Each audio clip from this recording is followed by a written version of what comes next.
Quando a gente fala de felicidade, um dos primeiros pontos que vem à nossa cabeça, por exemplo, é a prática da pausa, da meditação, de você se conectar com você mesmo. Mas será que a gente pode falar sobre isso no universo corporativo? Ou isso ainda é um tabu? Para falar sobre esse assunto, hoje a gente tem uma convidada muito, muito especial aqui no Caminhos da Felicidade. A gente está aqui com uma ativista da alma. É, ativista da alma. A gente está aqui com a Carla Barrichello. Carla, seja muito bem-vinda. Carla é gestora da área da ciência do bem-estar da Natura. E a Carla veio compartilhar um pouquinho com a gente do conhecimento dela, da história dela, que é uma história incrível. Ela vai contar um pouquinho dessa história e a gente vai entender como é possível trazer esse universo, o universo da alma, para dentro das organizações. Carla, amada, seja muito, muito bem-vinda. É uma honra ter você aqui. Que delícia, Flávia. Eu que agradeço o convite. É uma delícia poder falar sobre alma no mundo corporativo.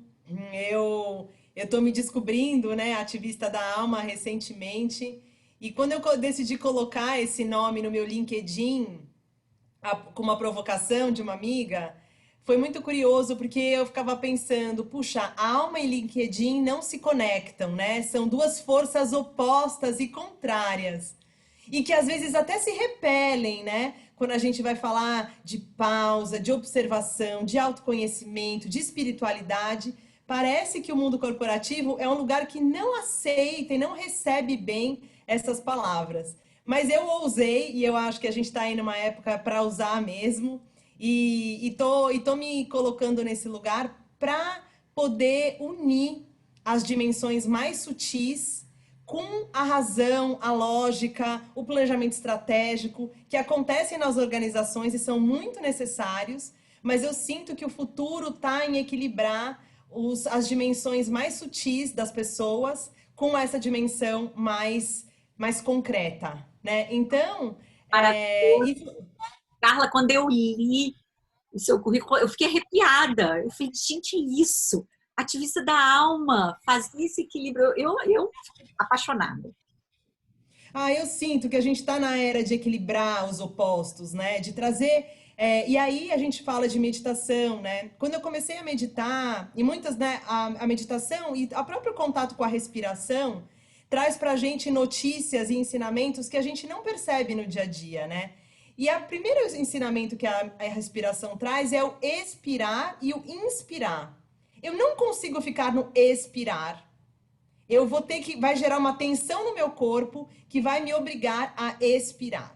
E assim esse processo vai acontecendo do entrada e saída do ar.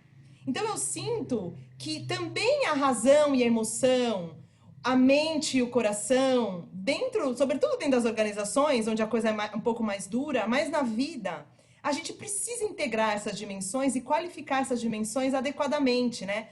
Porque senão a gente desqualifica a intuição. Eu não posso falar no mundo corporativo, eu sinto que o caminho é por lá.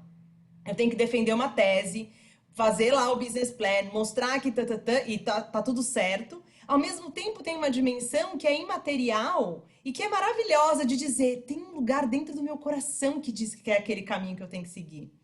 Então, essa história toda começou lá atrás, né, em 2013, quando a Natura, num movimento de bastante inovação, quis fazer uma jornada de bem-estar baseada no mindfulness e na psicologia positiva.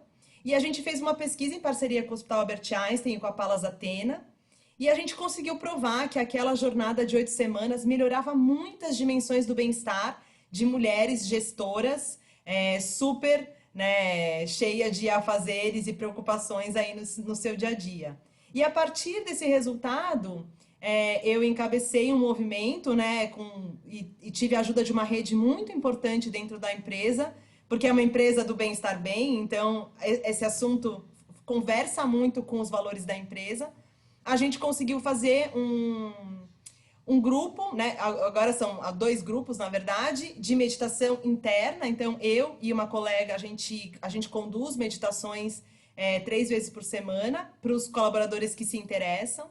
E isso também transbordou, né? Essa prática transbordou num app de meditação, que ainda é um piloto, né? Mas que visava trazer isso para os nossos consumidores e para as nossas consultoras, né? Como um valor nessa cultura do bem-estar que a Natura tem tão forte, né? Então, o ativismo da alma, eu acho que ele nasce desse lugar de falar, puxa, quando eu pude pedir um minuto de silêncio antes das reuniões, e isso faz realmente diferença na gente poder equilibrar as energias que estão no espaço, ampliar nossa escuta e ativar nossa presença, a gente tem relações, né, de trabalho muito mais verdadeiras, mais inteiras, e eu tenho certeza, a ciência já mostra isso, que a produtividade, o foco e o resultado da empresa também melhora. Mas eu costumo dizer que a meditação, a autoobservação e a respiração consciente traz o foco e a produtividade para a empresa, mas tem um efeito colateral muito maravilhoso, que é a capacidade de se autoobservar,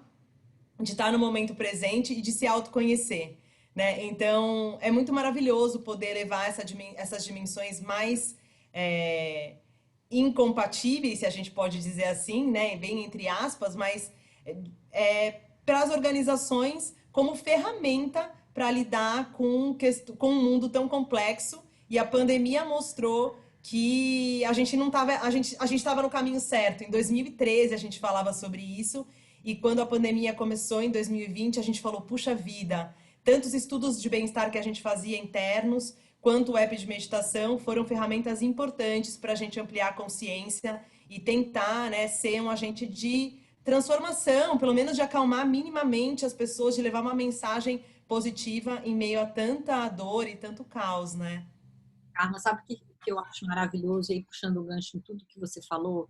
Às vezes, quando a gente fala sobre bem-estar, inclusive sobre propósito, a gente tem uma visão que isso é distante do universo corporativo do dia a dia. Ou seja, para eu fazer meditação, eu preciso ir para um retiro espiritual no alto das montanhas com os monges tibetanos. Não, para falar de espiritualidade, eu preciso ir para a Índia. Eu acho que a grande questão, felicidade, bem-estar, espiritualidade, meditação, é viver isso no dia a dia. Como a gente estava conversando antes, como arquiteto, como empresário, né, como médico, ou seja, como que no meu dia a dia, na minha função, no meu mundo real, eu consigo trazer isso para esse universo, e não coisas duais, ou seja, uma coisa exclui a outra.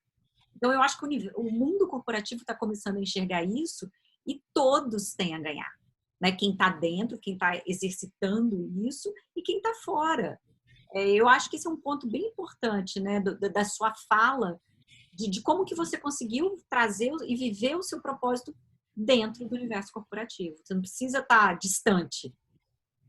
Com certeza, Flávia. Na minha jornada, né, de autoconhecimento, espiritualidade, que eu trilho mais fortemente há 7 anos, em algum momento eu questionei: será mesmo que eu tenho que estar dentro da empresa, né, nesse mundo capitalista? Eu sou péssima, materialista, né? E eu questionei muito isso. E aí foi muito claro para mim uma resposta de que a gente precisa ser agente de transformação exatamente nesses lugares, Perfeito. né?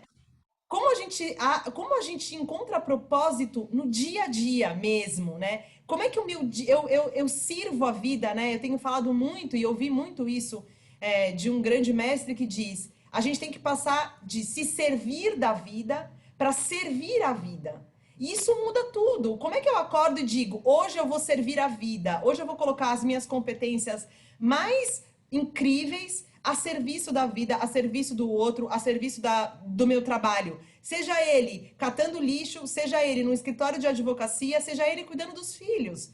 Às vezes a gente fala, né, das mães que têm um grande desafio de cuidar das crianças. Ela pode dizer, isso é uma atividade rotineira e maçante, ou ela pode dizer, cada dia eu acordo com o propósito de criar um ser humano para esse futuro desse planeta. Isso é absurdo de maravilhoso. Então eu sinto que a gente tem que ser agente de transformação dentro dos lugares onde a gente está. Porque também essa visão, a gente falava um pouco sobre isso também outro dia, esse lugar da felicidade, que é muito maravilhoso, mas eu sinto que parece que a felicidade está no topo de uma montanha e eu tenho que subir, subir, subir. E esse topo é muito silencioso, é muito meditativo, quando na verdade a gente tem que falar de bem-estar, né? Que é um estado de bem-aventurança, de bem viver, né? É um momento. A gente sabe que a vida não é só felicidade, não é só bem-estar. Mas como é que a gente tem consciência para viver o mal-estar e dizer o que que isso tem a me ensinar? Como é que eu posso. Qual é a pérola que está oculta nessa situação difícil que eu estou vivendo? Para poder ampliar a minha visão, me ensinar alguma coisa e me levar para o próximo passo. Então eu sinto que é isso, né? A gente tem uma grande oportunidade de ver valor em tudo que a gente está fazendo no hoje e ver que as competências que a gente adquiriu até o momento presente servem não só para esse lugar corporativo mais quadrado, mas para muitas coisas, né? A comunicação que você faz uma boa apresentação no mundo corporativo, você pode levar para a comunicação com a sua família, com as suas sobrinhas, né? Como eu brinco. Então, eu acho que tem muito significado que a gente às vezes está desatento. Então, nossa, Carla, assim, olha que maravilhoso. Assim, eu acho que foi uma entrevista super importante. Eu acho que tem uma mensagem para a gente encerrar, né? Que, como eu te falei, o nosso tempo é muito curtinho, dá vontade de ficar horas aqui conversando com você, mas eu acho que tem um ponto, né? Falar de felicidade, falar de espiritualidade, ser do bem no alto de uma montanha distante de tudo da realidade é muito fácil. A questão é como que a gente exercita isso no nosso dia a dia, com todas as dificuldades, com todos os desafios, com todas as tristezas, e como que a gente realmente se coloca à disposição. Uma vez eu vi uma frase que eu adorei, ou seja, como que a gente vai honrar nosso precioso e rápido momento nesse planeta, né? Como que a gente quer passar esse tempo, essas horas? Então, como que a gente vai realmente fazer a diferença, se dedicar e colocar nossas habilidades, né, em prol desse mundo aí mais justo, mais humano e, por que não, mais feliz. Carla, muito, muito obrigada.